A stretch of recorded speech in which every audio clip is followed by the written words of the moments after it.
Hello प्यारे बच्चों, मैं डॉक्टर श्रीकांत व्यास आप लोगों का स्वागत करता हूं हमारी यूट्यूब चैनल ई स्कूल पे। आज हम बीकॉम थर्ड ईयर के लिए बहुत इम्पोर्टेंट टॉपिक लेके आए हैं जिसका नाम है valuation of shares. Valuation of shares की तरफ तुरंत बढ़ते हैं, आ जाइए। शेयर्स का वैल्यूएशन क्या होता है, क्यों होता है, और इस जो शेयर का वैल्यूएशन किया जाता है तो उसको क्या क्या चीज़ें प्रभावित करती हैं, और सबसे इम्पोर्टेंट वैल्यूएशन ऑफ शेयर्स की मेथड। तो करीब अपना जो चैप्टर है वो 4 सेगमेंट में डिवाइड हो गया ये। तो स्टार्ट करते हैं। देखिए इसमें यहाँ पे जो पहली जो लाइन लिखी है वो आप ध्यान से देखें। In the cases of shares quoted in the recognised stock exchange, यानी जो स्टॉक एक्सचेंज पे शेयर का जो मूल्य दिया हुआ होता है, the price quoted in the stock exchange are generally taken as the basis of valuation of those shares। तो ज़्यादातर मामलों में शेयर्स के वैल्यूएशन के लिए जो स्टॉक एक्सचेंज में जो वैल्यू दी हुई होती है उसको आधार लिया जाता है। However, जबकि the stock exchange prices are determined generally on the demand and supply position of the shares and on the basis of cycle। यानी वो ये कहता है बिजनेस साइकिल, तो आपके जो शेयर्स है however the stock exchange price are determined, यानी उसका जो इवेल्यूएशन होता है generally on the demand and supply position of the shares. Business में आपके जो सप्लाई और डिमांड उस शेयर्स की कितनी है शेयर मार्केट में, उसके आधार पर उसका वैल्यूएशन किया जाता है। एंड ऑन बिजनेस साइकिल, या उस बिजनेस का जो सिस्टम है साइकिल, यानी उस बिजनेस के क्या स्टेप है, क्या चरण है, उसके आधार पर किया जाता है। लेकिन हम आर्थिक आधार पर एक जो उसको बोलते हैं ना नेट एसेट्स बेस पर, उसके एसेट्स के बेस पे उसका वैल्यूएशन क्या होगा, उसके प्रॉफिट्स के बेस पर उसका वैल्यूएशन कैसे होगा, उस कंपनी की ओवरऑल स्थिति को अगर हम देखें तो उसका वैल्यूएशन कैसे होगा, वो हम सीखने वाले हैं। तो बहुत इंपॉर्टेंट हो जाता है वैल्यूएशन ऑफ शेयर का मूल आधार क्या है, तो वो हमने इस पहले पैराग्राफ के माध्यम से बताया। The value of share of a company depends on so many factors, यानी बहुत सारे कारकों पर निर्भर करती है कि कंपनी के शेयर की वैल्यू जो है वो क्या होगी। सबसे पहला उसमें रीज़न लिया है nature of the business. Nature of business का मतलब हो गया कि वो किस तरह का बिजनेस है, वो किस तरह की इंडस्ट्री है, उसके आधार पर उसका वैल्यूएशन मतलब उसको इम्पैक्ट करता है। जो शेयर का वैल्यू है ना, वो किस तरह का बिजनेस है, नेचर ऑफ बिजनेस हो गया। उसके बाद में second, economic policy of the government. किसी जो हम बिजनेस देखते हैं उस पर गवर्नमेंट की पॉलिसीज़ का भी बहुत इम्पैक्ट होता है, तो शेयर की वैल्यू उस पर भी निर्भर करती है। अगर ऐसे है जिसमें सरकार ने बहुत छूट दे रखी है और आराम से बिजनेस करना इजी है, तो उसके शेयर की वैल्यू अलग होगी। वहीं गवर्नमेंट की पॉलिसी जिस पे टाइट है, बहुत कम मतलब रिस्ट्रिक्शंस के साथ वो बिज़नेस होते हैं, तो उसके शेयर्स की वैल्यू जो है वो अलग होगी। तो ये गवर्नमेंट की पॉलिसी का भी शेयर की वैल्यू पे इम्पैक्ट होता है। Demand and supply of shares, ये बात हम पहले कर चुके हैं। जितना कोई कंपनी की डिमांड कितनी है शेयर्स के ऊपर, उस पर भी निर्भर करता है। रेट ऑफ डिविडेंड पेड, एक कंपनी कितना डिविडेंड पे करती है उसके आधार पर भी उसकी शेयर की वैल्यू बढ़ जाती है। जैसे मान लो अगर कोई कंपनी बहुत ज़्यादा अच्छा डिविडेंड देती है तो उसकी शेयर की वैल्यू ज़्यादा होगी, अगर वो कम देती है तो कम हो जाएगी। Yield of other related shares in the stock exchange, उस कंपनी के पास अदर जो शेयर हैं या उस तरह के जो अन्य शेयर्स हैं उनका भी इम्पैक्ट उस पर पड़ता है। उस इंडस्ट्री के जैसी और भी शेयर्स, उनकी क्या स्थिति है उसका भी उस पर इम्पैक्ट होता है। नेटवर्थ ऑफ द कंपनी, यानी कंपनी की खुद की नेट एसेट्स जिसको हम बोलते हैं, यानी उसके पास कितनी एसेट्स है उस पर भी निर्भर करता है। अर्निंग कैपेसिटी, कंपनी की कितनी अर्निंग कैपेसिटी है उस पर भी इसका फ़र्क पड़ता है। Quoted price of the shares in the stock market, stock market में उस कंपनी के शेयर्स का क्या वैल्यू है, क्या कोटेशन है उसकी, है ना, वो उस पर भी निर्भर करता है कि आपके शेयर की वैल्यू क्या होगी। Profit made over number of years, पिछले सालों में उन्होंने क्या प्रॉफिट्स कमाए हैं उस पर भी ये निर्भर करता है कि आपकी शेयर की वैल्यू क्या होने वाली है। अगर कोई कंपनी लगातार बहुत अच्छा प्रॉफिट कमाते हुए चल रही है तो उसकी शेयर की वैल्यू जो है वो अच्छी होगी कंपेरेटिव दूसरी के। डिविडेंड पेड, कितना डिविडेंड पे किया गया उसके आधार पर, और कितने सालों से वो इस तरह से दे रही हैं उस पर निर्भर करेगा। Prospective growth, enhanced earning per share etcetera, यानी उनकी जो ग्रोथ रेट है वो क्या चल रही है, उसका भविष्य में क्या अनुमान है ना। प्रोस्पेक्ट्स ऑफ ग्रोथ का मतलब हो गया कि भविष्य में उसके क्या कमाने की संभावनाएं हैं, उसके आधार पर ये सारी जो 11 पॉइंट्स आप देखें, ये सारे बताते हैं कि एक शेयर के वैल्यूएशन पे इनका भी प्रभाव होता है। अब कुछ चीज़ें इसमें ऐसी हैं जो कैलकुलेशन से समझ में आ जाती हैं, कैलकुलेशन का पार्ट हो जाती हैं, और कुछ एक थ्योरेटिकल कंसेप्ट है जो एक कंपनी के जब आप शेयर का वैल्यूएशन करेंगे तो इन बातों को आप ध्यान रख सकते हैं। ओके, आगे देखते हैं।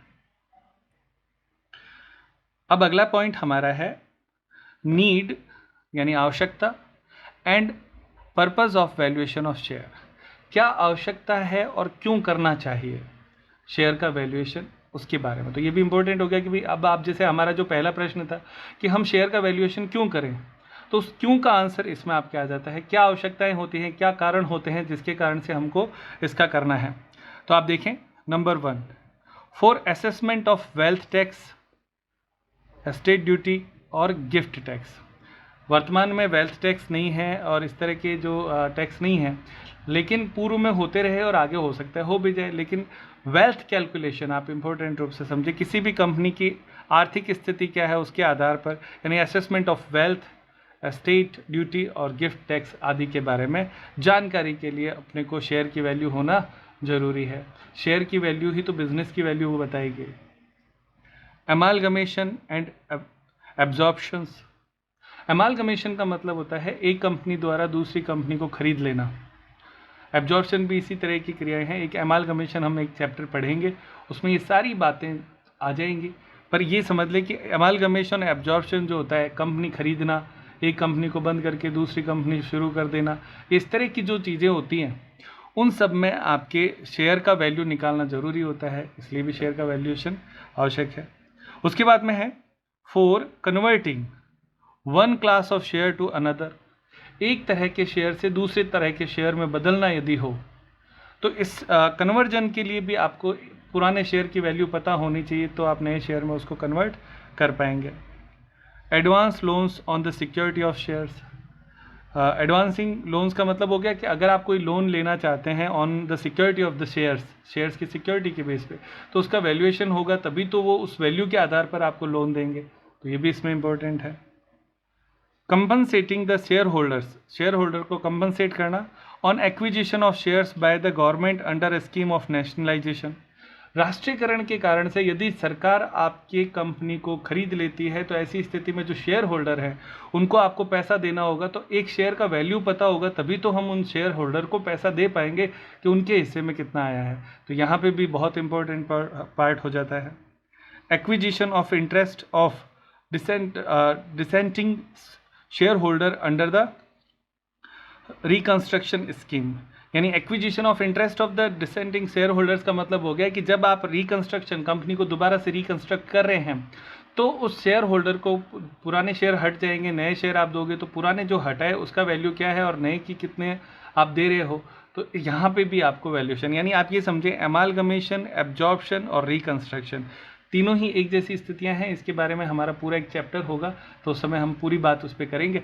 तो ऐसी स्थिति यानी आप समझे कंपनी का खरीदना, कंपनी का बंद हो जाना, कंपनी का नया बनाना, कंपनी का रिकंस्ट्रक्ट करना, कंपनी को एक दूसरे में आपस में बेच देना, मिल जाना, दो कंपनियां एक साथ हो जाना, इन सारी परिस्थितियों में वैल्यूएशन ऑफ शेयर की आवश्यकता होती है। ये सारी बातें आप जब इसमें देखेंगे तो आपको अच्छे तरीके से समझ में आ जाएंगी। मैं उम्मीद करता हूँ यहाँ तक आप लोगों को समझ में आया है। यानी मूल भाव जो हम यहाँ पे शुरुआत में जो इंट्रोडक्टरी पार्ट है उसमें हमने ये चीज़ समझी है कि इस चैप्टर में वैल्यूएशन ऑफ शेयर हम क्यों पढ़ रहे हैं, ये क्या है। ओके, अब यहाँ से जो पार्ट शुरू होता है आप ये समझें कि अब जो हमारी क्लास है ये आपके क्वेश्चंस को सॉल्व करने के लिए इम्पोर्टेंट क्लास है। तो यहाँ से मेथड शुरू होती है, तो स्टार्ट करते हैं। तैयार हो प्यारे बच्चों? सबसे पहले इक्विटी अंशों के मूल्यांकन की विधियां। देखो, मूल रूप से आप ये भी समझ लें यहाँ पे कि जो इक्विटी शेयर होता है ना, समता अंश, इसी का ही वैल्यूएशन होता है। प्रेफरेंस शेयर के वैल्यूएशन की बहुत ज़्यादा आवश्यकता नहीं पड़ती है, क्योंकि उसकी तो वैल्यू पहले से ही तय होती है। इक्विटी शेयर के जो वैल्यू है उसके लिए हमारे जो मूल्यांकन की विधियाँ कौन सी हैं, वो हम आज इसमें पढ़ेंगे। और मैंने कहा कि आज वाले वीडियो में मैं सारी बातें आपको करवा दूंगा। ये एक वीडियो देखते ही आपका थ्योरेटिकल कंसेप्ट पूरा तैयार हो जाएगा। ओके, तो सबसे पहले आपके आता है शुद्ध संपत्ति विधि, ठीक है, जिसको हम बोलते हैं नेट एसेट्स मेथड। याद हो गया नाम, नेट एसेट्स मेथड। उसके बाद में आपके है अंशों का आंतरिक मूल्य, यानी इंट्रिंसिक वैल्यू ऑफ शेयर। इसी मेथड का ही एक नाम है आंतरिक मूल्य विधि, इंट्रिंसिक वैल्यू ऑफ शेयर, यानी एक कंपनी के अंशों का मूल्य कैसे निकलता है on the basis of net assets. तो नेट एसेट्स क्या होती है और उसके बेस पे शेयर कैसे निकलता है। तो नेट एसेट्स पहले समझ लेते हैं। ये देखो नेट एसेट्स, नेट एसेट्स का मतलब होता है टोटल एसेट्स जोड़नी है और उसमें से आउटसाइडर लाइबिलिटी घटानी है। आउटसाइडर लाइबिलिटी का मतलब होता है शेयर, इक्विटी शेयर होल्डर को छोड़कर और उनका जो फंड है उनको छोड़कर सारे आउटसाइडर हैं, यानी equity share, reserve and surplus और उनका कोई फंड है तो उनको छोड़कर बाकी सारे आउटसाइडर में आपके आ जाएंगे। तो यहाँ पे टोटल एसेट्स माइनस आपको क्या करना है आउटसाइडर लाइबिलिटीज, तो नेट एसेट्स आ जाएगा। अब वैल्यूएशन ऑफ शेयर कैसे आएगा, बहुत छोटा सा फॉर्मूला है, आप देखो value of share net assets upon आपको क्या करना है number of equity share upon number of equity share. कोई दिक्कत प्यारे बच्चों, याद हो गया। नेट एसेट्स मेथड से वैल्यूएशन ऑफ शेयर कैलकुलेट करने का फॉर्मूला होता है, बोलिए, हाँ, net assets upon number of equity shares, याद रखना है। ये देखिए net assets upon number of equity shares, याद हो गया बच्चों। ये आपका पहला फॉर्मूला हुआ नेट एसेट्स मेथड। और नेट एसेट्स का फॉर्मूला होता है बिल्कुल total assets minus outsider liabilities, total assets minus outsider liabilities. दोनों याद हो गए हैं पक्का। ये हो गया पहली मेथड। अब इसमें आगे बढ़ते हैं। नेट एसेट्स के बारे में ये 4 बातें वो कहता है, इंपॉर्टेंट है, आप इन चारों को अच्छे से समझ लो। पहली बात, नंबर 1, टोटल एसेट्स में गुडविल अवश्य लेंगे, यानी अपने को गुडविल टोटल एसेट्स में लेनी होती है।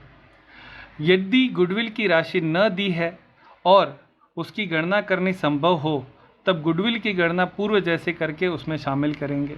यानी गुडविल तो नहीं दे रखी लेकिन अपने को बताया हुआ है कि गुडविल आपको कैलकुलेट करनी है।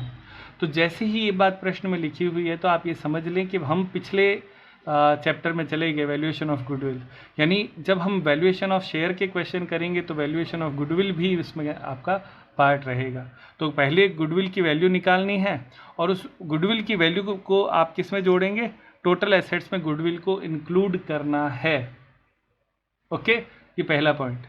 दूसरी बात जो बहुत इंपॉर्टेंट है वो भी देख लें, इन्वेस्टमेंट अवश्य शामिल करेंगे। इन्वेस्टमेंट भी इसमें आपके जुड़ेगा टोटल एसेट्स में, चाहे ट्रेड हो यानी ट्रेडिंग इन्वेस्टमेंट हो अथवा नॉन ट्रेडिंग इन्वेस्टमेंट हो, यानी चाहे वो ट्रेड इन्वेस्टमेंट है या नॉन ट्रेड इन्वेस्टमेंट है, दोनों ही शामिल किए जाएंगे।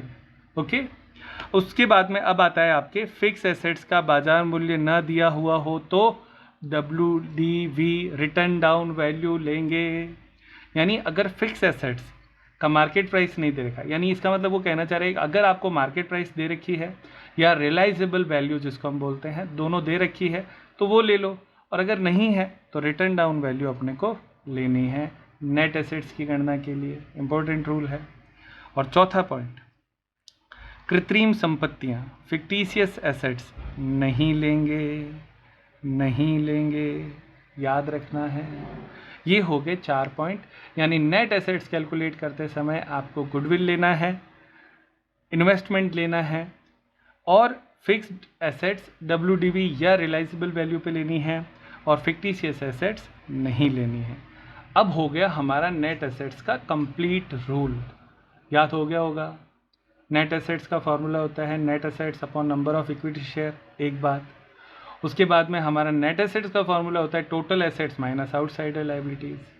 नेट एसेट्स की गणना करते समय टोटल एसेट्स में आपको गुडविल लेना है, ट्रेडिंग इन्वेस्टमेंट लेना है, नॉन ट्रेडिंग इन्वेस्टमेंट लेना है और फिक्स एसेट्स WDV या रियलाइजेबल वैल्यू पे लेनी है और घटाना है, यानी क्या नहीं लेना है वो है आपके फिक्टिशियस एसेट्स, जिसको हम कृत्रिम संपत्तियां कहते हैं, जिसके बारे में हम पहले भी पढ़ चुके हैं। यानी जिसको हम बोलते हैं प्रिलिमिनरी एक्सपेंसेस है, discount on issue of share है, P&L का लॉस बैलेंस है, ये सारी चीज़ें नहीं लेनी है। ओके प्यारे बच्चों, ये हुआ फर्स्ट मेथड। मैं उम्मीद करता हूँ आप लोगों को अच्छे से याद हो गया नेट एसेट्स मेथड नंबर 1 या इंट्रिंसिक वैल्यू मेथड। क्लियर? आगे बढ़ते हैं। अब ये हमारी एक नई हेडिंग आती है, वो कहता है यदि, कंडीशनल सेंटेंस हो गया, कंपनी की पूंजी में प्रेफरेंस शेयर कैपिटल भी है, यानी ऊपर वाले हिस्से में हम ये मान रहे हैं कि प्रेफरेंस शेयर कैपिटल नहीं थी, तो हम सीधा सीधा सवाल कर देते। अगर आपके इक्विटी शेयर भी है और प्रेफरेंस शेयर भी है तो कैसे होगा वैल्यूएशन? किसका? इक्विटी शेयर का ही वैल्यूएशन बताना है अपने को। तो इक्विटी शेयर वैल्यूएशन कैसे होगा, उसकी हमारे सामने जो परिस्थितियां हैं वो टोटल 4 परिस्थितियां होती हैं। पहली परिस्थिति आप ए देखें, कंडीशन समझ में आ गई, यानी बैलेंस शीट में आपके इक्विटी शेयर है और प्रेफरेंस शेयर भी है, तो आपके नेट एसेट्स मेथड कैसे होगा? मेथड वही चल रहा है, नेट एसेट्स मेथड, याद रहेगा। तो इसमें आपके देखें, उन्हें पूंजी और लाभांश प्राप्ति का पूर्वाधिकार है। किन्हें? उन्हें का मतलब है प्रेफरेंस शेयर को। यदि प्रेफरेंस शेयर को पूंजी और लाभांश, पूंजी का मतलब होता है कैपिटल और लाभांश का मतलब होता है डिविडेंड, यानी if the preference share has preferential right on capital and dividend, ये इसकी कंडीशन होगी, यानी प्रेफरेंशियल पूर्वाधिकार है, तब इक्विटी शेयर का मूल्य कैसे कैलकुलेट करोगे, यानी वैल्यू ऑफ शेयर कैसे? ये कंडीशन आती है क्वेश्चन में भी, ऐसे ऐसे लिखी भी आएगी। आपको फॉर्मूला लगाना है, आपको ज़्यादा दिमाग लगाने की ज़रूरत नहीं है, आप इसको ध्यान से देखें। तो इसमें आपकी वैल्यू ऑफ एसेट्स कैसे कैलकुलेट होगी? नेट एसेट्स तो वैसा ही है, माइनस इसमें से हम घटा देंगे नेट एसेट्स में से प्रेफरेंस शेयर कैपिटल और एरियर ऑफ डिविडेंड, यानी इसका जो डिविडेंड बकाया है वो, यानी आप ये समझें नेट एसेट्स में से प्रेफरेंस शेयर कैपिटल और उसका एरियर घटा देंगे डिविडेंड का, फिर आप उसमें भाग दे देंगे नंबर ऑफ इक्विटी शेयर से। डिवाइड में जो लिखना है वो मैंने ब्लू कलर से लिखा है ताकि आपको अच्छे से समझ में आ जाए, यानी नंबर ऑफ इक्विटी शेयर। तो आप देखो मूल फॉर्मूला तो वही है, net assets upon number of equity share. चूंकि इनको पूर्वाधिकार है, किसको? प्रेफरेंस शेयर को, किस चीज़ का? कैपिटल और डिविडेंड, तो इनको भी हम लेस कर देंगे, ठीक है ना। तो नेट एसेट्स में से प्रेफरेंस शेयर कैपिटल और डिविडेंड घटा दो, फिर जो नेट एसेट्स बच गई उसमें नंबर ऑफ इक्विटी शेयर का भाग दे दो, हो गया सवाल, कोई दिक्कत नहीं है। क्यों? समझ में आ रहा है? अगर आ रहा है तो मुझे जरूर सूचित करें कि अच्छे से समझ में आ रहा है। नंबर 2, सेकंड कंडीशन, यदि प्रेफरेंस शेयर होल्डर को पूंजी और लाभांश का कोई पूर्वाधिकार नहीं है, ऊपर वाली कंडीशन का जस्ट अपोजिट, कोई अधिकार है ही नहीं प्रेफरेंस शेयर को, प्रेफरेंशियल राइट नहीं है, तो क्या करना है? पूर्वाधिकार नहीं है तो वैल्यू ऑफ इक्विटी शेयर कैसे कैलकुलेट होगा? नेट एसेट्स बट्टे भाग देना है किसका? Number of ES plus PS.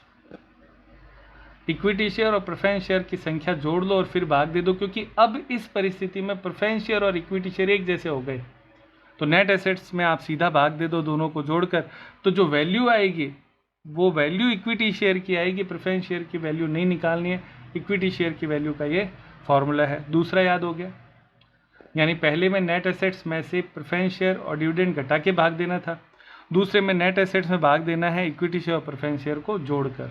दोनों फॉर्मूले याद हो जाने चाहिए अब तक, ओके। अगर किसी को यहाँ तक याद नहीं हुआ तो वापस पीछे जो पहले इतना याद करो फिर आगे बढ़ना, ये सीखने का बेस्ट तरीका है। आगे थर्ड और फोर्थ सिचुएशन साथ में ले लेता हूं।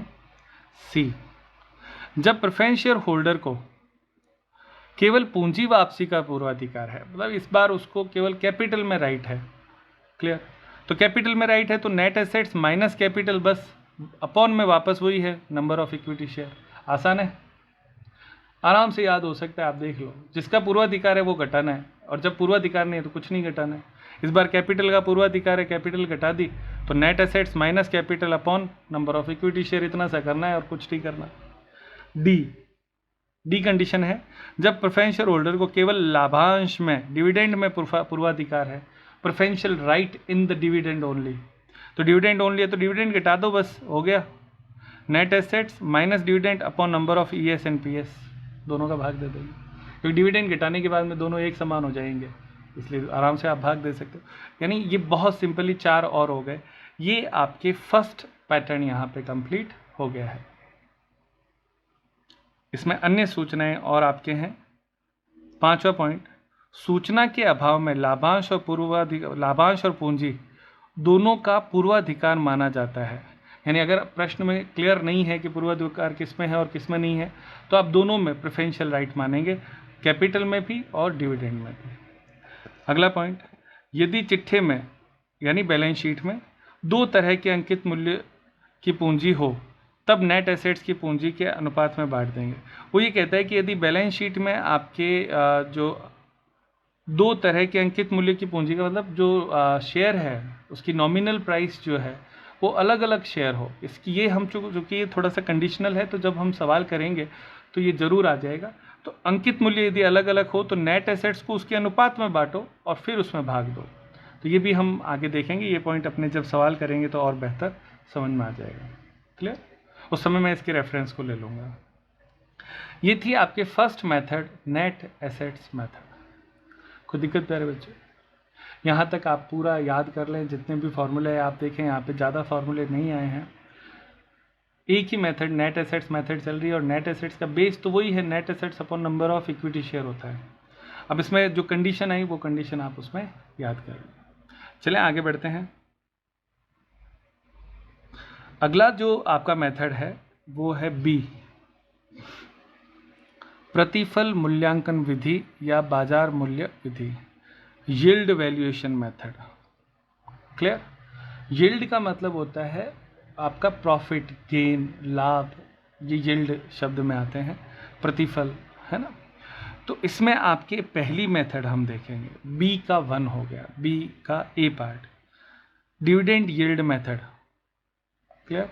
या इसका नाम है expected rate of return method, लाभांश विधि, या इसका नाम है आशान्वित प्रत्याय दर विधि। नाम याद कर लो क्योंकि एग्जाम में नाम लिखा हुआ आता है कि कौन से मेथड से करना है। तो डिविडेंड यील्ड मेथड और expected rate of return method, नाम याद हो गए। इसका फॉर्मूला क्या होता है बात करते हैं। आप एक बात जो समझ सकते हैं वो ये है, पहली जो मेथड थी उस समय उस का जो वैल्यूएशन है वो उसकी संपत्ति को आधार लेके हो रहा था, on the basis of net assets. Okay, यानी उसकी वेल्थ को देखकर हम उसका वैल्यूएशन कर रहे थे। इस मेथड में वेल्थ नहीं देख रहे हैं, उसकी प्रॉफिट की कैपेसिटी देख रहे हैं, वो कितना प्रॉफिट कमाती है उसके आधार पर। आप देखिए ये बहुत एक कंसेप्चुअल पार्ट है। आप किसी भी व्यक्ति को किस आधार पे देखते हो, जैसे एक कंपनी है, पुरानी कंपनी है, बड़ी एसेट्स है, तो उसका वैल्यूएशन ऑफ शेयर जो है वो नेट एसेट से कर लिया। अब नई कंपनी है, वो प्रॉफिट ज़्यादा कमा रही है उससे जो पुरानी थी, तो यहाँ पे प्रॉफिट को भी आधार लेके वैल्यूएशन किया जाता है। यानी आप यहाँ पे ये समझने की कोशिश करें, एसेट्स के बेस पर और प्रॉफिट के बेस पर दो अलग अलग हैं।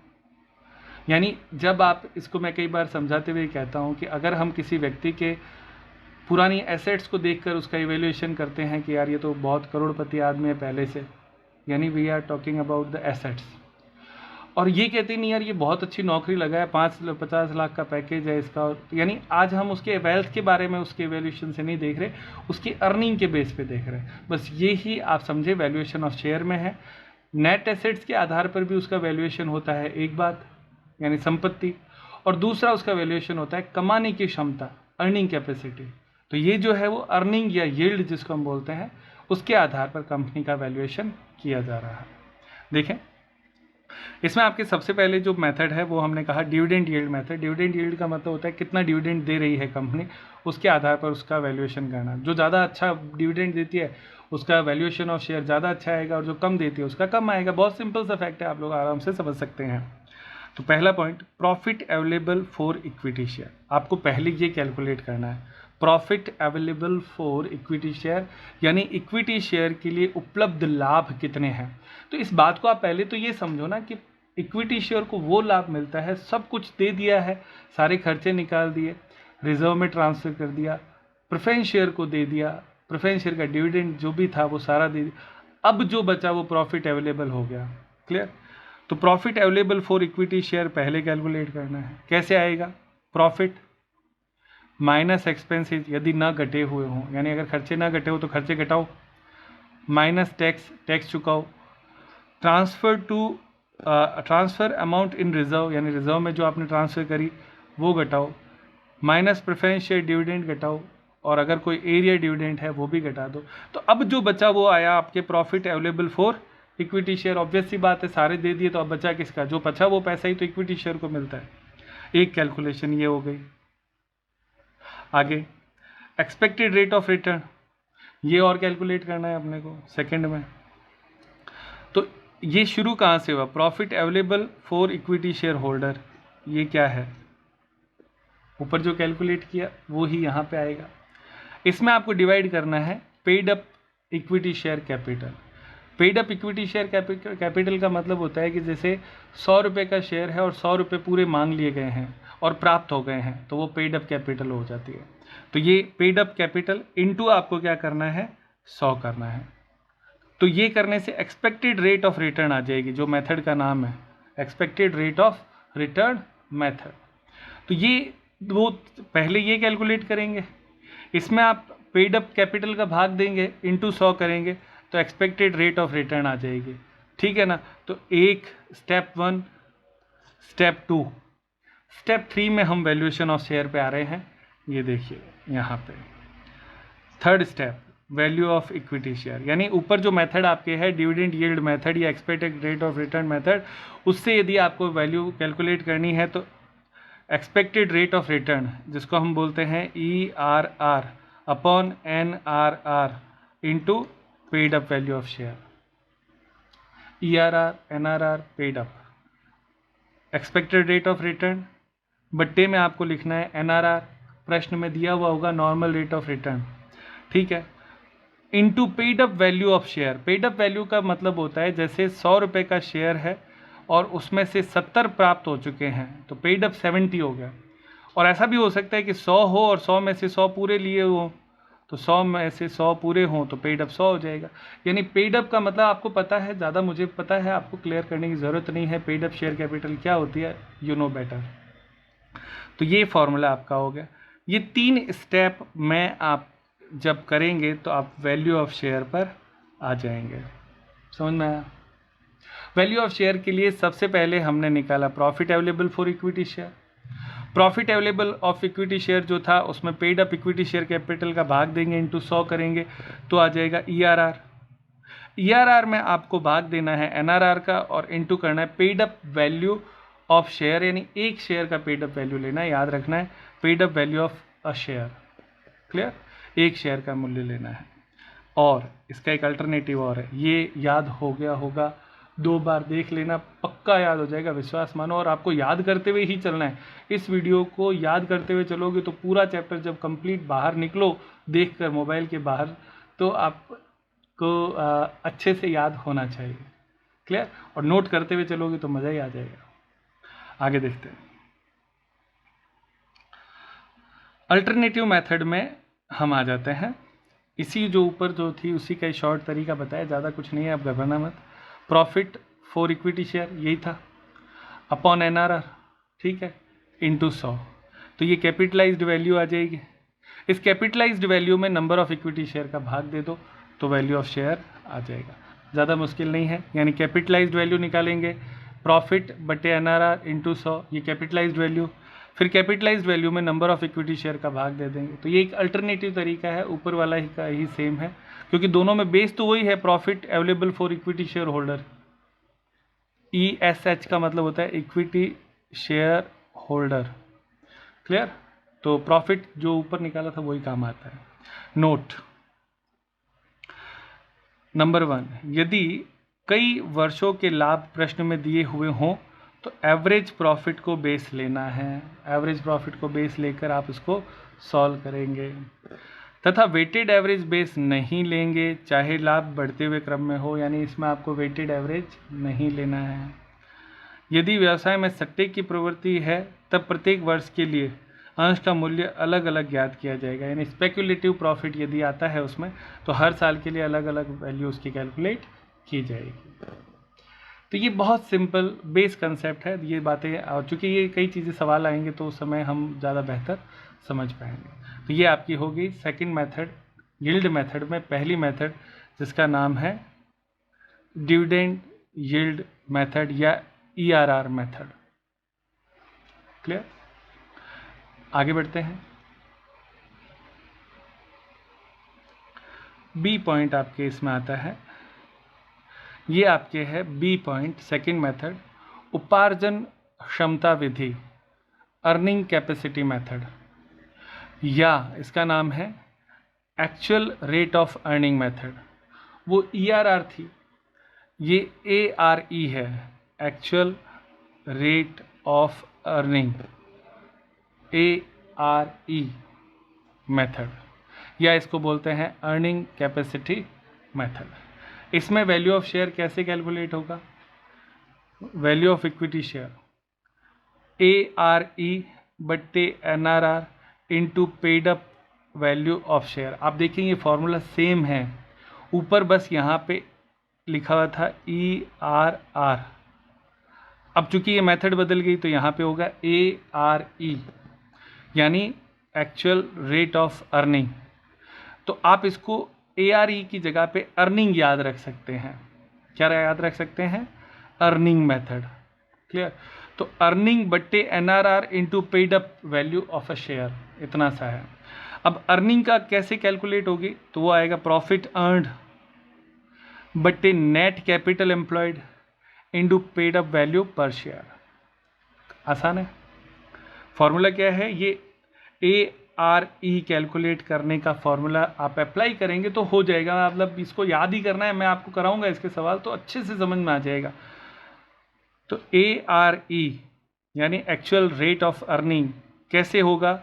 प्रॉफिट अर्नड यानी कितना प्रॉफिट आपने कमाया वो लेना है, डिवाइड में आपको करना है net capital employed. Net capital employed का फॉर्मूला इसमें मैं आपको बताऊंगा। उसके बाद में आपको मल्टीप्लाई में लिखना है पेड अप वैल्यू पर शेयर, एक शेयर का मूल्य। फिर उसके बाद में प्रॉफिट अर्नड कैसे आएगा, ये अमाउंट कैसे आएगी, प्रॉफिट अर्न कैसे आएगा? तो प्रॉफिट माइनस करना है non trade investment income. Non trade investment जो है उसकी इनकम यदि जुड़ी हुई है तो घटा दो। नॉन ट्रेडिंग इनकम, अगर अन्य कोई नॉन ट्रेडिंग इनकम है तो वो भी घटा दो। जोड़ना है, क्या जोड़ना है? नॉन ट्रेड एक्सपेंसेस, यानी अगर कोई खर्चा नॉन ट्रेड का आपने घटाया हुआ है तो वापस जोड़ दो।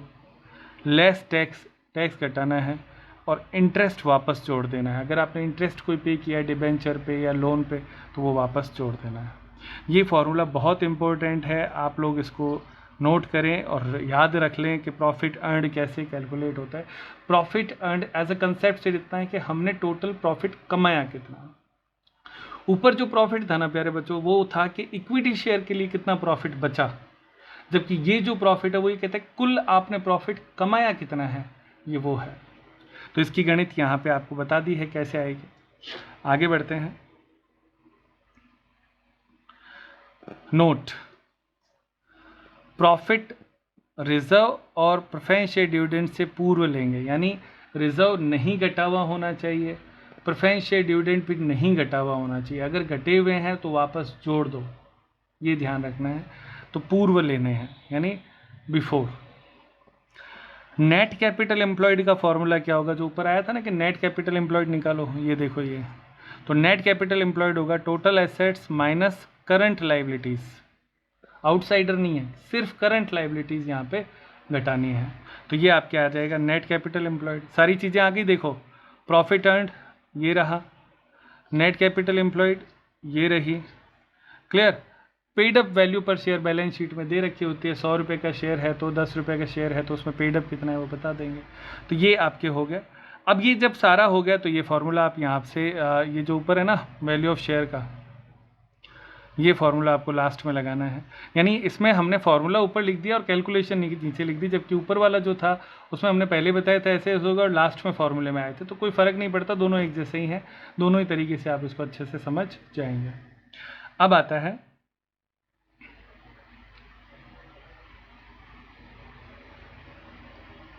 ये हो गया net capital employed. Third point जो इसमें अपने को ध्यान रखना है, टोटल एसेट्स में गुडविल अवश्य लेंगे, याद रखना है टोटल एसेट्स जब निकाल। नॉन ट्रेड इन्वेस्टमेंट नहीं लेंगे, कृत्रिम संपत्ति नहीं लेंगे। यानी जो कैपिटल एम्प्लॉयड की जब हम गणना करने की बात करते हैं तो उसमें जो ये जो टोटल एसेट्स है ना वो कैसे होगी ये इसमें बताया है। लाइबिलिटीज़ में केवल करंट लाइबिलिटीज़ लेंगे, प्रेफरेंस शेयर कैपिटल और डिबेंचर नहीं लेंगे। ये भी बात है, करंट लाइबिलिटीज़ में ये आते ही नहीं है, आउटसाइडर लाइबिलिटी में तो आते हैं पर करंट लाइबिलिटी में ये नहीं आते। तो फॉर्मूला ये है, total assets minus current liability, total assets में गुडविल लेना है, नॉन ट्रेड इन्वेस्टमेंट नहीं लेना है, इतना सा है। ये यहाँ तक हो गई, ये मेथड पूरा कंप्लीट हो गया। तो अब तक 3 मेथड हो गई, नेट एसेट्स मेथड और यील्ड मेथड में 2, एक अर्निंग मेथड जो अभी हमने पढ़ी और इससे ऊपर एक्सपेक्टेड जो प्रॉफिट मेथड थी वो, यानी इक्विटी शेयर को कितना दे रहे हो। अब आता है फेयर वैल्यू ऑफ शेयर। ये जो फेयर वैल्यू ऑफ शेयर कैसे कैलकुलेट करते हैं उसके बारे में है। तो फेयर वैल्यू क्या होती है, पहली मेथड जो थी यानी इंट्रिंसिक वैल्यू मेथड जिसको हमने कहा नेट एसेट्स मेथड, तो नेट एसेट्स मेथड और यील्ड मेथड जो अभी आपने कैलकुलेट करी, इन दोनों को जोड़ना है, ओके, और उसमें 2 का भाग दे देना है। यानी पहली मेथड और दूसरी मेथड दोनों को जोड़ के जो वैल्यू आई थी उसमें 2 का भाग दे दे, तो जो एवरेज है वो एवरेज ही है फेयर वैल्यू पर शेयर। यानी हमने वेल्थ और प्रॉफिट दोनों का एवरेज कर दिया और फिर जो वैल्यू ऑफ शेयर आई उसको हमने कहा fair value of the shares. Okay, आगे बढ़ते हैं।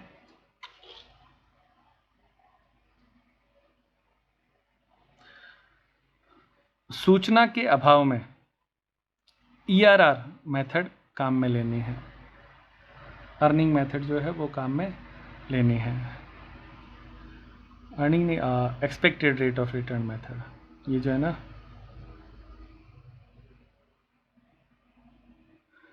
अगर कोई बात ना लिखी हो यानी सब आपके क्लियर नहीं है कौन से मेथड से करना है तो expected rate of return method जो है उसको फॉलो करना है, ठीक है, ईआरआर मेथड। चलो आगे बढ़ जाते हैं। हाँ,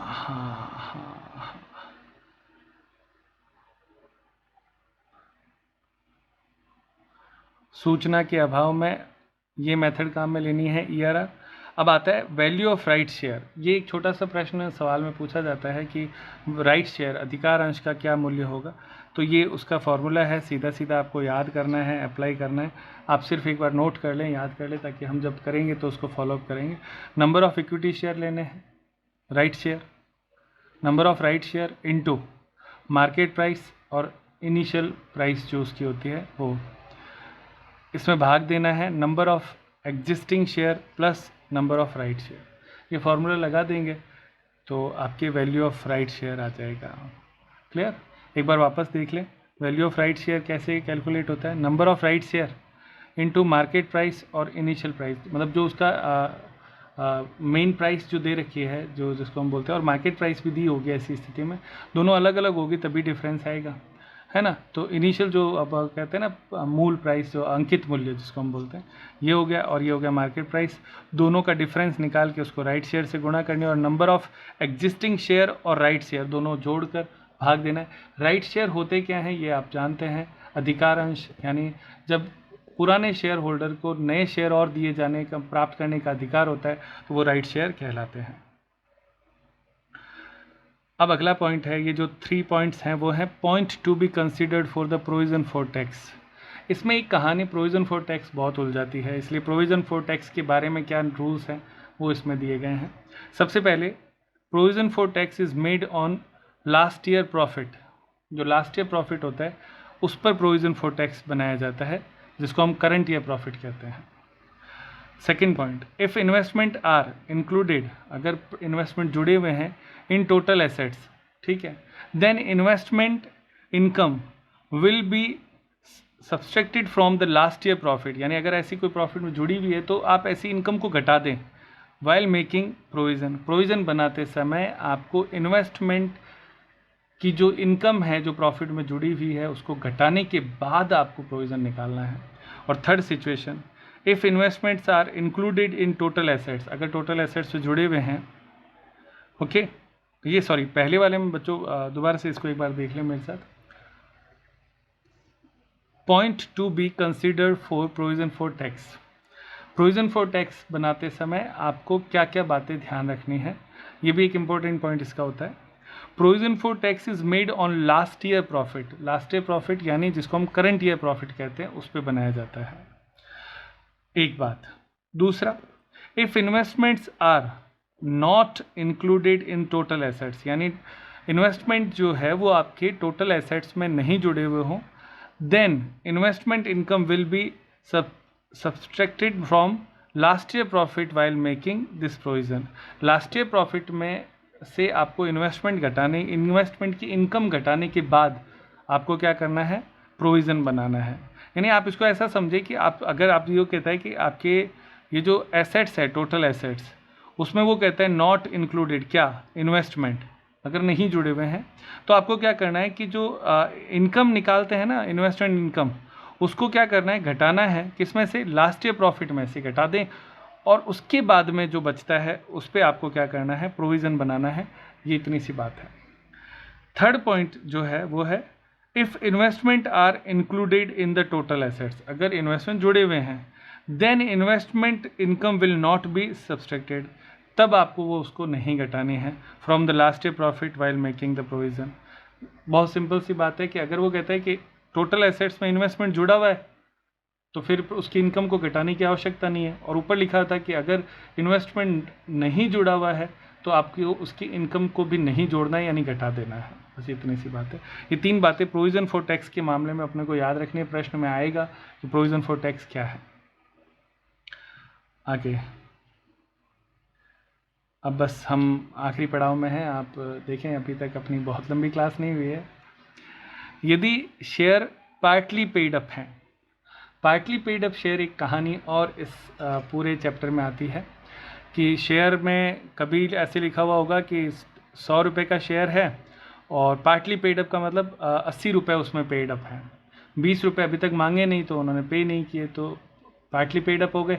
तो पार्टली पेड अप शेयर अगर आपके प्रश्न में दे रखे हों तो नेट एसेट्स मेथड में वैल्यूएशन ऑफ शेयर कैसे होता है, उसके बारे में ये मेथड आपके आता है।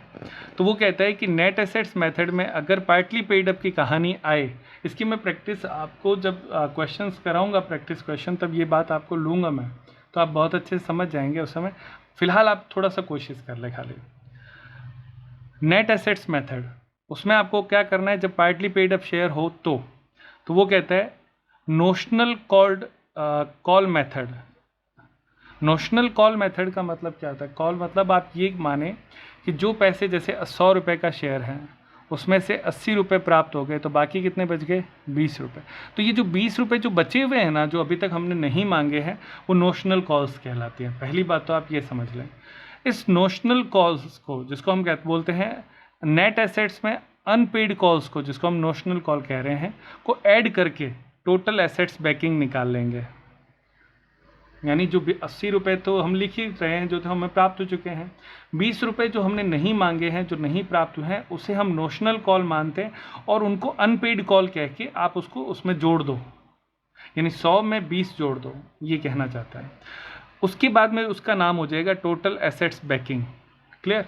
इस टोटल एसेट्स बैकिंग में नंबर ऑफ इक्विटी शेयर का भाग दे दो, हो गया सवाल। आसान है। और आप इसको अमाउंट के बेस पे लेंगे तो मान लो 80 लाख रुपए तो कॉल्ड अप है, 20 लाख रुपए अनकॉल्ड है, दोनों को जोड़ो, जोड़ने के बाद में उसमें नंबर ऑफ इक्विटी शेयर भाग दे दो, तो ये आपके इसमें आता है। तो नेट एसेट्स में आपको अनपेड कॉल्स जोड़नी है, net assets plus unpaid calls जोड़नी है और उसमें भाग दे देना है नंबर ऑफ इक्विटी शेयर। इतना सा काम करना है। कब? जब पार्टली पेड अप शेयर हो। नेक्स्ट, प्रोपोर्शनड मेथड का मतलब होता है कि जब आपके अलग अलग तरह की हो, रेशियो अलग हो, 10 रुपये का भी शेयर है, 20 रुपये का भी शेयर है, 100 रुपये का भी शेयर है, एक ही कंपनी में अलग अलग रेट के कई शेयर हैं, तो ऐसी स्थिति में हमें प्रोपोर्शनड मेथड का उपयोग करना है, यानी अनुपात में बांटना है। तो उसमें वो कहता है नेट एसेट्स को पेड अप कैपिटल रेशियो में बांट लेंगे। तो ये जो नेट एसेट्स है, 20 रुपये वाले शेयर में अनुपात 10 रुपये वाले शेयर में अनुपात 100 रुपये वाले शेयर में बांट देंगे, जिसकी जो उसकी पेड अप कैपिटल है उसके अनुपात में। बांटने के बाद में आप उसका वैल्यूएशन बहुत आसानी से कर पाएंगे। तो इसमें आपके वो क्या करना है वो उसमें बता देता है कि पोस्ट इस मेथड में। नंबर 1 नोट, ये तो हो गया, बहुत सिंपल है, नेट एसेट्स आ जाएगी, उसमें नंबर ऑफ शेयर का अलग अलग भाग दे देंगे। If face value of equity share are equal, यानी फेस वैल्यू सबकी इक्वल है, 10 रुपये 10 रुपये 10 रुपये, ठीक है, उसमें से नोशनल कॉल्स मेथड जो होती है विल बी अप्लाइड। उसमें आपको क्या करना है, यानी 10 रुपये है, 7 रुपये प्राप्त है, 10 रुपये है, 10 रुपये प्राप्त है, तो इसमें 3 रुपये कम हो गए ना, तो वो कहते हैं इस 3 रुपये को वापस जोड़ दो और फिर निकालना। तो ये मेथड देखो, आप घबराना मत, फॉर्मूला याद रख लो, इस कंसेप्ट को पढ़ा हुआ ध्यान में रहेगा, तो सवाल कराएंगे तो मैं इसको वापस ले लूँगा।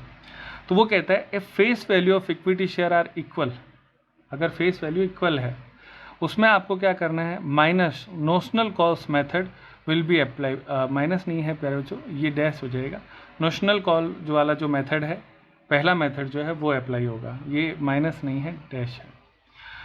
दूसरा second, if face value of equity share are not equal, यानी अगर फेस वैल्यू इक्वल नहीं है, यानी 10 रुपये का शेयर है, 100 रुपये का शेयर है, तो वो क्या कहता है, proportion method will be applicable, यानी उस समय आपको प्रोपोर्शन मेथड का उपयोग किया जाएगा। तो बहुत आसान है, फेस वैल्यू सेम है, आप इसको अब देखो ऐसे याद रख लो, फेस वैल्यू सेम है तो नोशनल कॉल मेथड से, फेस वैल्यू अगर अलग अलग है तो प्रोपोर्शन मेथड से सॉल्व किया जाता है क्वेश्चन को। क्लियर? दोनों का तरीका आपने इसमें देख ही लिया है, ये भी मैं एक बार वापस बता देता हूँ। जब नोशनल कॉल वाला जो कंसेप्ट होता है तो उसमें तो हमें टोटल एसेट्स बैकिंग कैलकुलेट करना होता है, और जब प्रोपोर्शन होता है तो उसको पेड अप कैपिटल के अनुपात में बांटकर किया जाता है। ये दो बातें हैं। इसका जो क्वेश्चन कराऊंगा मैं आपको गारंटी देता हूँ ये आराम से अच्छे से समझ में आ जाएगी। फिलहाल आप याद जरूर कर लें, इसमें कोई चूक नहीं करेंगे, क्योंकि आज का मेरे इस वीडियो का ऑब्जेक्टिव ये है कि मैं सारे रूल्स एक साथ आपको करवा दूँ। इस वीडियो को आप 2 बार देखें, कॉपी में नोट करें, याद कर लें, आज आगे जो हम क्वेश्चन स्टार्ट करेंगे तो ये सारी चीज़ें आ जाएंगे। यील्ड मेथड अगर है और इस तरह की स्थिति आती है, यानी शेयर्स का वैल्यू जो है वो 100 रुपये 10 रुपये अलग अलग है, तो only proportion method will be applicable. यानी यील्ड मेथड में ये केवल प्रोपोर्शन मेथड यानी अनुपात में बांट के अपने को सॉल्व करना पड़ेगा। तो बहुत सिंपल है, इसमें कोई ज़्यादा दिक्कत नहीं आएगी। यानी हर शेयर का अलग अलग वैल्यू कैलकुलेट करना पड़ेगा। प्रोपोर्शन का मतलब होता है अनुपातिक आधार पर। क्लियर? तो बच्चों बस यहीं तक था आज के लिए। Thanks to all of you. आज की क्लास समाप्त करते हैं। एक अच्छी क्लास है, इसमें मैंने सारा वैल्यूएशन ऑफ शेयर कंप्लीट किया है। आप कॉपी में नोट करें, इस वीडियो को पूरा देखें, और जो आपकी प्रतिक्रिया हो, आपको कैसा लगा, अच्छा लगा, समझ में आ रहा है या नहीं आ रहा है, आप ज़रूर मुझे सूचित करें कि किसी भी माध्यम से लिख के ज़रूर। मेरा वो आप जब कहेंगे कि हाँ अच्छे से समझ में आ रहा है तो मेरा भी थोड़ा सा खून बढ़ जाएगा। तो मैं उम्मीद करता हूँ आप सारे इस वीडियो को देख रहे हैं, ज़्यादा से ज़्यादा लोगों तक इस वीडियो को पहुँचाएं। अगर आपको लगता है कि ये काम का है, पूरा चैप्टर मैंने इसमें कंप्लीट करवा दिया है, कंसेप्ट पूरा दे दिया है, अब हम इसके अगला जो वीडियो आएगा उसमें हम आप करेंगे इसके क्वेश्चंस वैल्यू ऑफ शेयर्स को करते हुए। क्लियर? चलो आज के लिए क्लास समाप्त करते हैं। बाय प्यारे बच्चों।